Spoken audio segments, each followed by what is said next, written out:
Hi, everyone. Judge Andrew Napolitano here for Judging Freedom. Today is Saturday, February 28th, 2026. Welcome to this special edition of Judging Freedom with our dear friend and regular colleague, Larry Johnson.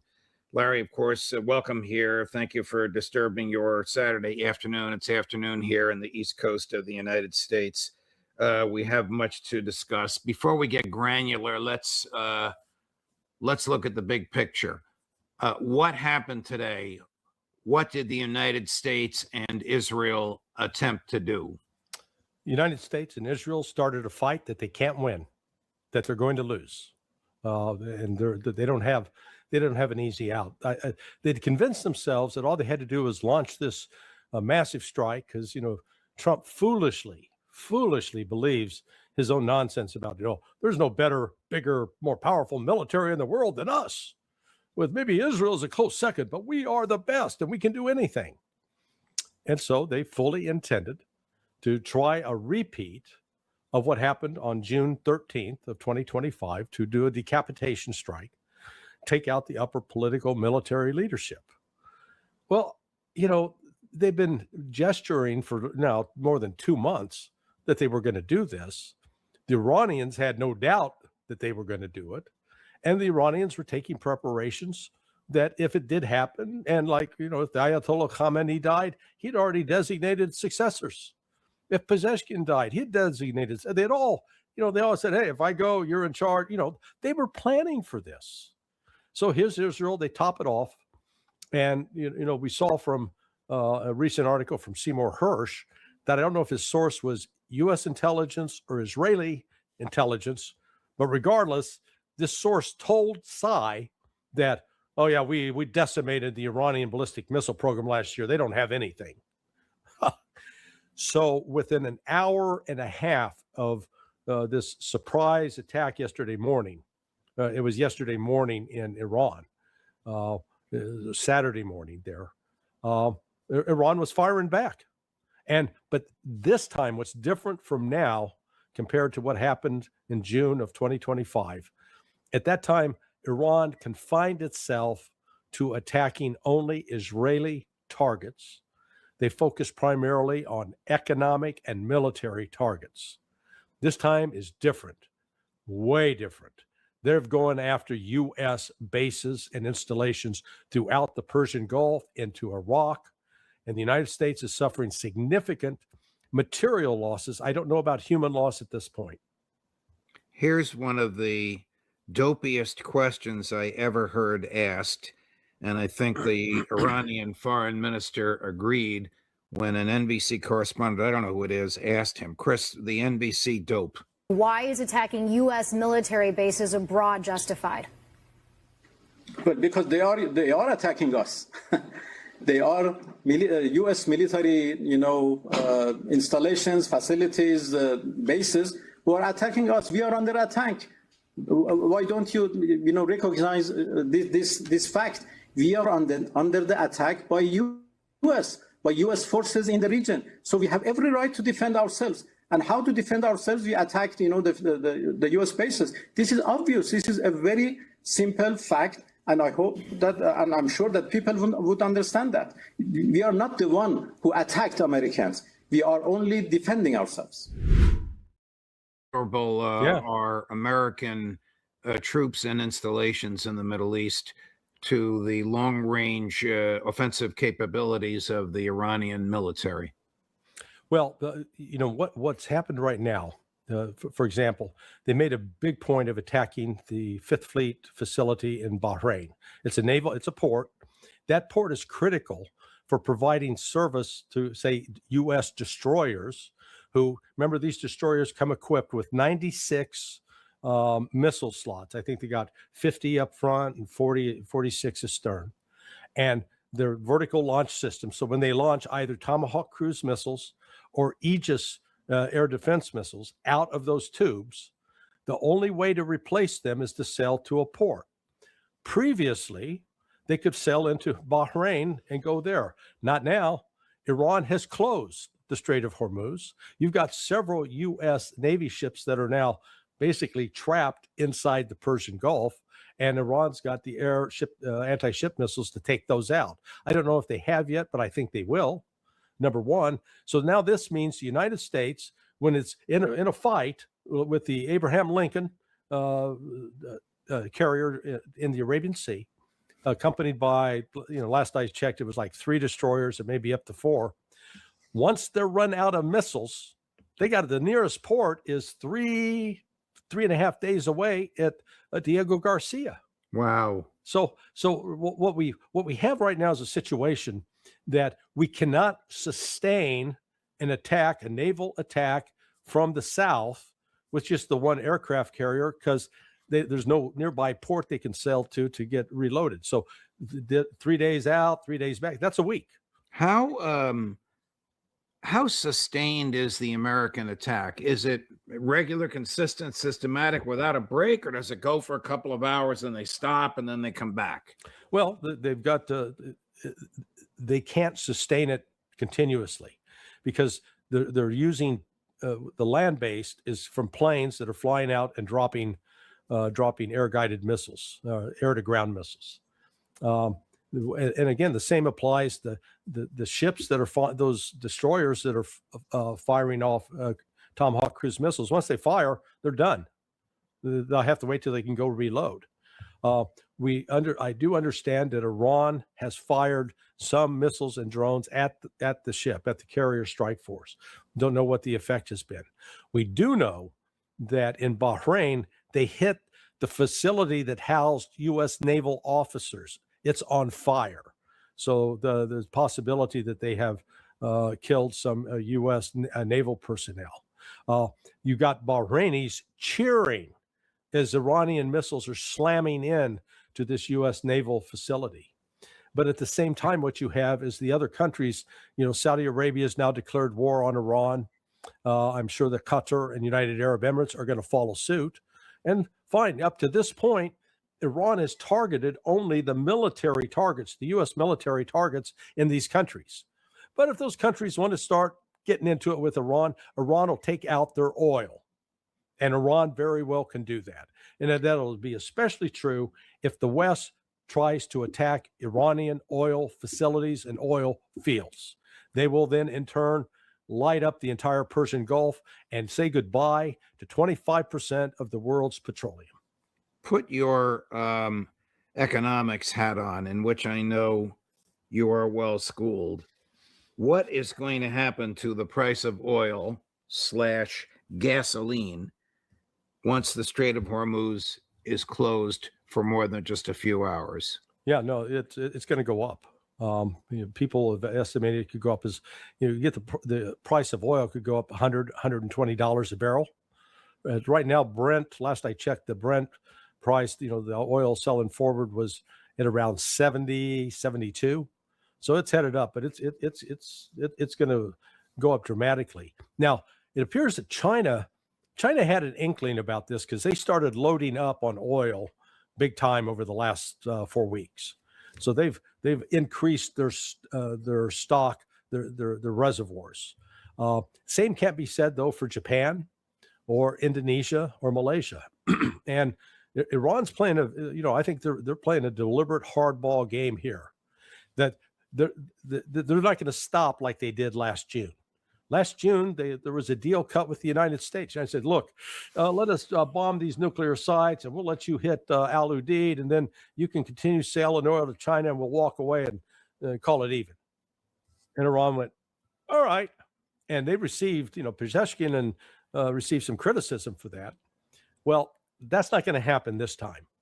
There's no deal. There is no deal the United States can offer them short of saying, yes, you will remove all sanctions immediately.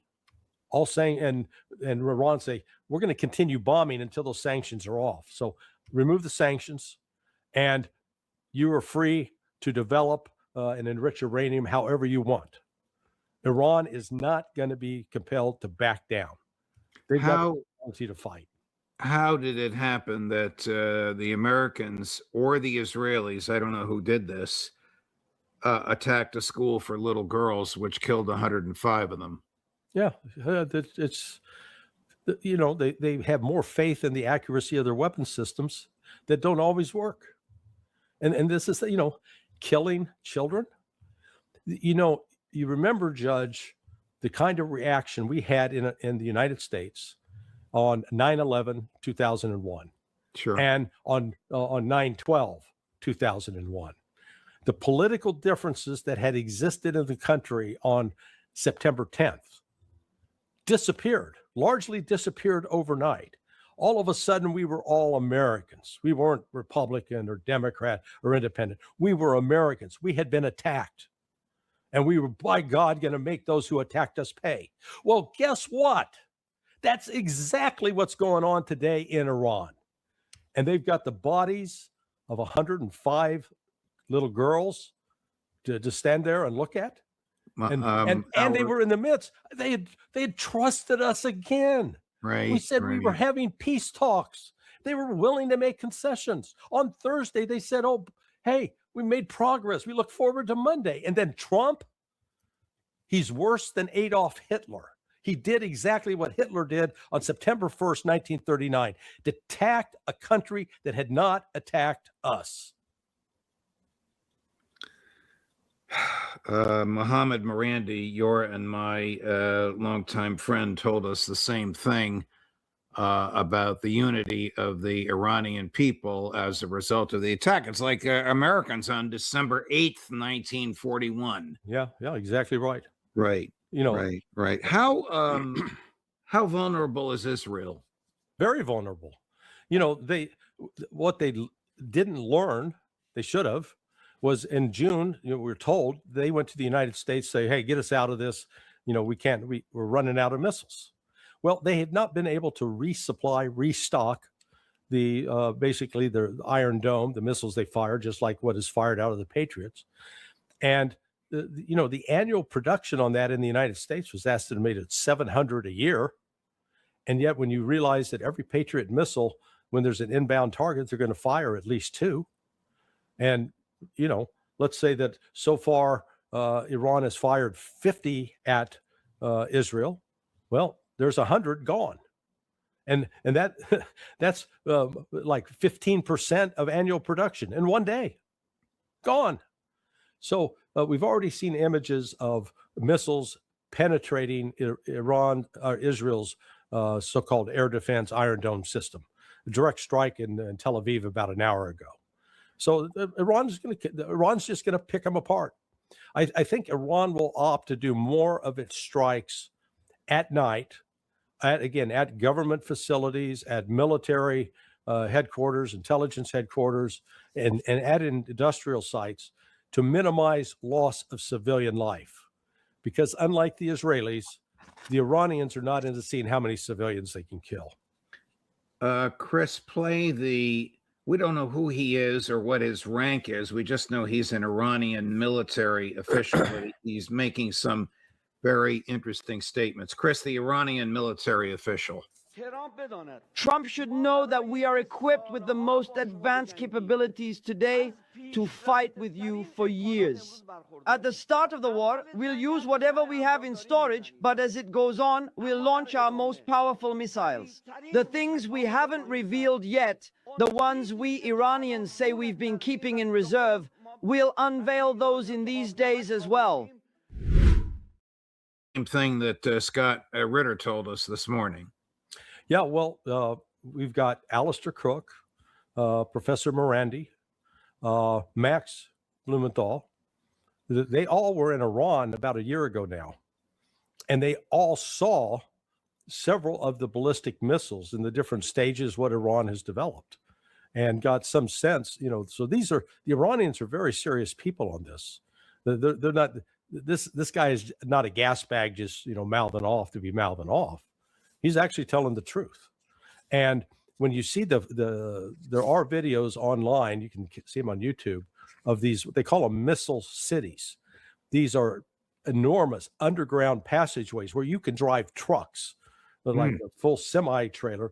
And they got the mobile launchers, and they've got the missiles after missiles as far as you can see.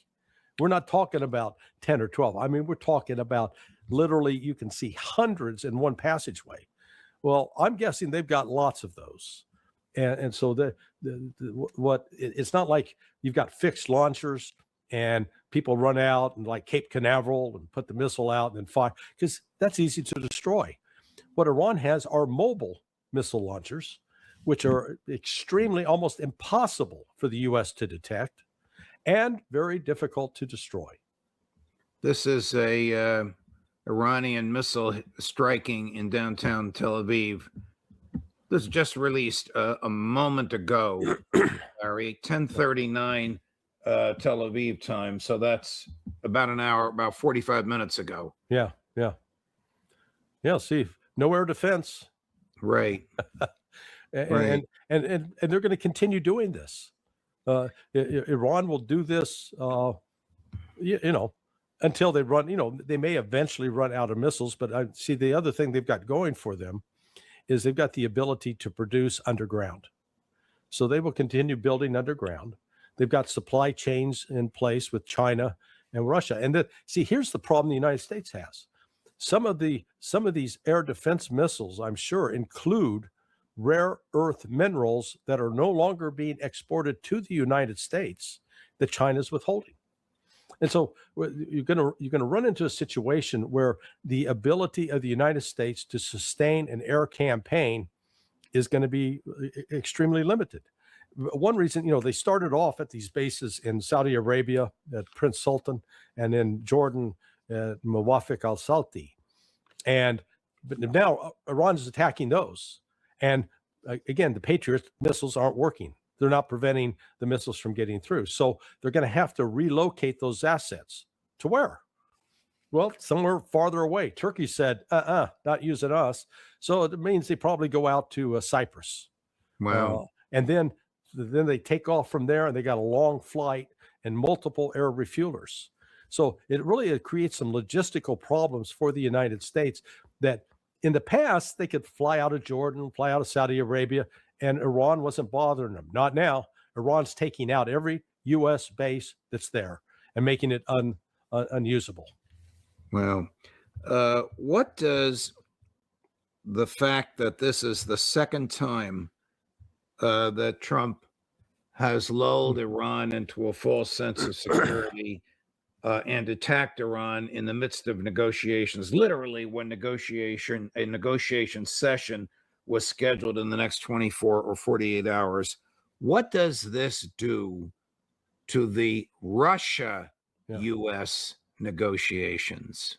I think it kills it. Now, the old saying, fool me once, shame on you, fool me twice, shame on me. Well, shame on Iran. They took the bait again. They got Lucy'd, when Charlie Brown would try to kick the football and Lucy had pulled it away. They did it for the second time. Now, Putin's had that done to him with the mints too. He got played as well. I think the only thing you can conclude is not a word that comes out of Steve Witkoff's mouth can be trusted, because he's supposed to say, okay, yeah, we made some good progress. We'll have talks again on Monday. Well, no intent whatsoever to have those talks on Monday. He's just a tool, and he's playing the same role with Russia. So I would not be surprised the next time Witkoff tries to call up Vladimir Putin, say, hey, I'd like to stop by. We can chat. Putin's going to say, sorry, we don't have time for you. We're too busy. Right. Stay at home. How long can the United States sustain this, given the difficulties you've described about refueling, carrying, and all those problems attendant upon planes taking off from ships? Probably no more than 8 weeks. And I base that upon what we saw last March. Remember when Trump with great fanfare announced, we got Operation Rough Rider, that Operation Prosperity Guardian that the wimpy Biden administration tried. We're now going to show those Houthis who's boss. And so we put 2 aircraft carriers in the Red Sea at one point. We had 5 destroyers at least. And we tried for 7 weeks. And in that 7-week period, in the previous 15 months, the Houthis had shot down 1 Predator drone a month. After Donald Trump started Operation Rough Rider, they were shooting down one a week. And at the end of 7 weeks, we had lost 3 F-18 helicopters. We'd had 2 Navy SEALs drown. We had lost, so the total was like almost $800 million worth of drones gone in the previous 15 months, with 220 million of that in just 7 weeks. So, I use that as that's a benchmark. What did we do? We declared victory and left. And the Red Sea remained closed to traffic for Israel. Now what we're going to see in the next day or two are the Houthis. They're climbing back in the saddle. They're going to be firing missiles into Israel, and I believe Hezbollah will respond as well. This is going, the Shia movement throughout the Middle East, I believe, is now going to take the fight, not just to Israel, but to the United States. Our friend and colleague, Colonel Douglas McGregor, who will be on with me tomorrow at 5:30 in the afternoon, has just informed us that the U.S. base in Saudi Arabia is under attack. You're not surprised to hear that? Oh, no, not at all. And that's, like I said, Iran's making a point. They're going to crush and destroy, make unlivable all these bases where the United States has operated for years. And frankly, you're going to get the destruction of those bases. You're going to get a lot of Saudis cheering it. A lot, not the royal family, not those whores, but the average Saudi is going to be cheering it. And you got 20%, Saudi Arabia, 20% of the population Shia Muslim. They're going to be cheering it.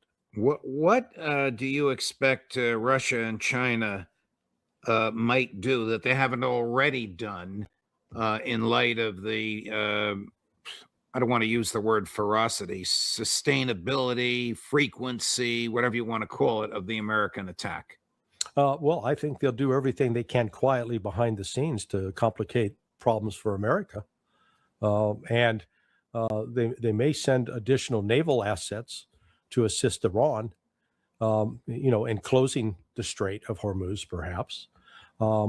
They are, continuing to supply intelligence, and they will continue to supply critical minerals that Iran needs to continue building and maintaining its ballistic missile force. So, they recognize, I think China in particular, that this regime change, it had nothing to do with Iran's so-called quest for a nuclear weapon that they weren't trying to build or trying to get. And that's a point that Ray, our friend Ray, has made over and over and over, and he's exactly right. This is about regime change, and the reason we want to change this regime is to stop BRICS, to stop the development of this alternative financial future that does not include the United States, or at least doesn't give the United States the control where it can tell everybody what to do. And then if you don't do what we tell you, we seize your money, we make it impossible for you to do international trade.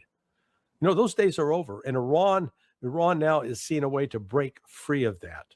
And so that's where this is to destroy Iran and ultimately destroy Russia and China. That's the U.S. goal. The other U.S. goal is to comply with Netanyahu's wishes to break apart Iran like they did Syria. How long, before we go, Larry, how long do you think, it's hard to predict, but you're the military guy, how long do you think this will go on? I think it'll go on for at least a good month, if not more. There's going to be significant economic. The U.S. does not have the ability to bring an end to it militarily. We keep thinking that we do, but we don't. Neither does Iran, and neither does Israel. What Iran has is this enormous ballistic missile capability that I believe is largely untapped because they've kept so much of it underground, and we've not really had a good measure of what was there. But we're going to see within 2 weeks, Israel's going to be pleading for help, and they may resort to trying to use a nuke on what they think is a missile site, and then that adds a whole new layer of danger, because at that point you could see not only Russia and China getting involved, but also North Korea coming to the aid of Iran, and they have nukes. Oh, good Lord. You know, it might have been George Patton who said, fighting a war is like opening a door in a strange house with a pitch black room behind the door. You have no idea what's there. And if you go in, you have no idea how you're going to get out. Yeah, it's always best to define your objectives clearly and then put the assets and resources together to achieve those objectives. With Operation Rough Rider, to the credit of the military planners, they specified they laid out very clearly our goal number one: restore freedom of navigation. How do we do that? Well, to restore freedom of navigation, we've got to stop the Houthis from firing ballistic missiles. We got to take out their ballistic missile capability. So that was our goal. That I'm not saying it was a doable, but at least it was a well-defined goal. And we tried for 7 weeks, where our aircraft had full run of the air, that we weren't having to worry about getting shot down necessarily. And at 7 weeks, we couldn't do it. We couldn't stop the Houthis. We couldn't reestablish freedom of navigation. So you step back and say, okay, what's the objective here and now with respect to Iran? Well, apparently regime change, and our goal is we'll see if we can kill enough of the top leadership that the people will rise up and throw them out. Except our tactics by killing little girls at school is having the exact opposite effect. Instead of enraging the population against the Islamic Republic, it's building support for it. And it's going to pitch, create a division in the Persian Gulf. That Gulf allies of the United States, they're going to be targeted, and those countries could very well be easily destabilized because they are these rich oligarchs who really, don't care much about their public. And you got enough Shia Muslims in some of those countries that they can wreak havoc. So we're looking for sustained instability, and depending on how long the Strait of Hormuz stays shut, Iran is going to keep it shut until it gets an agreement from the rest of the world that, okay, this has got to stop. We can't keep being attacked unjustly, illegally, and nobody says a thing. So you're all going to suffer with us until this stops. And it's going to leave the United States isolated. I was surprised to hear the president, now this is at 3 a.m, I didn't hear him live, talk about the potential for U.S. deaths. Chris, I think it's our new cut number, President Trump on U.S. deaths. The lives of courageous American heroes may be lost, and we may have casualties. That often happens in war. But we're doing this not for now. We're doing this for the future, and it is a noble mission. We pray for every service member as they selflessly risk their lives to ensure that Americans and our children will never be threatened by a nuclear-armed Iran. We ask God to protect all of our heroes in harm's way, and we trust that, with his help, the men and women of the armed forces will prevail. What is noble about this mission? Nothing. Yeah, nothing. Well, Trump stupidly did not learn the lesson of George H.W. Bush. Remember, read my lips. No new taxes. See, my lips said it. No new taxes. And what happened to Bush? That destroyed public support for him. And he lost the election to Bill Clinton, an election that he should have easily won, having, quote, just won the war in Iraq against the first Gulf War. Well, here's Donald Trump, who ran on what? We're tired of these needless, senseless wars in the Middle East, and we're not going to do it. And now he's done it. And, he tries to trot out this lie that Iran was desperate to build a nuke. They're not, at least weren't, and hadn't, and they'd offered a deal, come inspect, and Trump rejected it because, as you said, he's controlled by Bibi Netanyahu and other wealthy Zionists, and he's unwilling to challenge them. And so what he's done is he has now put America in genuine danger. Our economy will suffer from this. And our standing in the world is going to suffer dramatically because, imagine you got a kid who's, a skinny kid, and he's not seen as really a good fighter, or is perceived as not a good fighter. And he gets in the ring with an aging Mike Tyson and he survives 3 rounds. Guess what? That kid comes out with respect now. He's proved he could go toe to toe with a guy that once was a super heavyweight champion. Now, the United States at one time was a heavyweight champion, but we've gotten old, we've gotten fat, we've gotten slow, and with that, we've gotten so arrogant and so uncaring of the rights of others. And that kind of hubris is going to lead us to destruction. Larry, I have to tell you, just as an aside, at this moment, you have a truly enormous live audience. Enormous. And I'm going to ask this enormous live audience to like and subscribe. Like and subscribe. We're trying to hit 750,000 subscriptions this year. So forgive the sort of self-promotion there. Oh, no, absolutely. The more people that watch and get informed about the reality.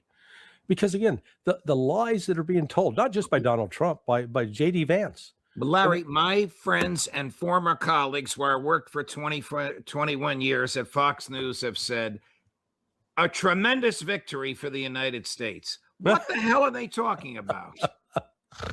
Well, that may be how we get out of this. We declare victory and leave. Hey, we won. We've done everything we promised to do. We gave the Iranians a chance to overthrow the mullahs on them. Now we're out. See you guys later. I don't think that's going to happen.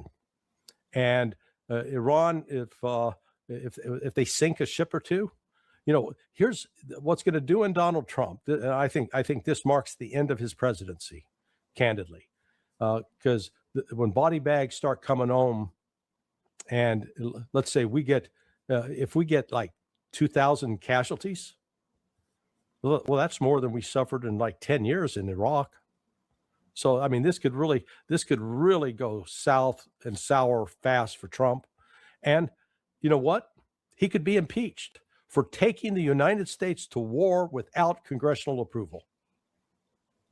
No request to the Congress, no debate in the Congress, no recognition of the fact that Congress declares war. Look, when he kidnapped Maduro, he claimed it was a law enforcement procedure. We're going after a guy who was a fugitive from justice. We don't have to involve Congress. He can't claim that now. He's been open about his wish to decapitate, to destroy the state. That's called war. Yes. Yeah. And he's liable on that front. It'd be one thing if there was actually a genuine threat from Iran since the establishment of the Islamic Republic in 1979, Iran has not directly attacked us. Now they'll say, well, Iran was behind the bombing of the Marine barracks in October of '83. No, it actually wasn't. That was Amal, and Alistair Crook can talk at length about that. Amal was a Lebanese Shia group that developed, set up, and started organizing back in 1972, 7 years before there was an Islamic Republic in Iran. But what we do know for sure is that the United States encouraged Saddam Hussein to attack Iran back in 1980, and then provided the chemical precursors used to make chemical weapons, which killed a minimum of 250,000 Iranians. And then Americans sit there and wonder, why do they chant hate to America, death to America? Why don't they like us? Because we've killed 250,000 Iranians, folks. Wake up. That's why. Larry, thank you very much, my dear friend. On a slightly lighter note, a much lighter note, have you collected on your bet from Ray McGovern yet? Now, Ray sent a very generous, kind note saying, I'll get you your $2. I said, keep it. Because I sincerely wish Ray had been right. Same here. Because Larry, we'll see you Monday morning. Thank you yes, very sir. much. Thanks. Thank you, we'll my see you dear then. friend. All the best. Bye-bye. Bye-bye.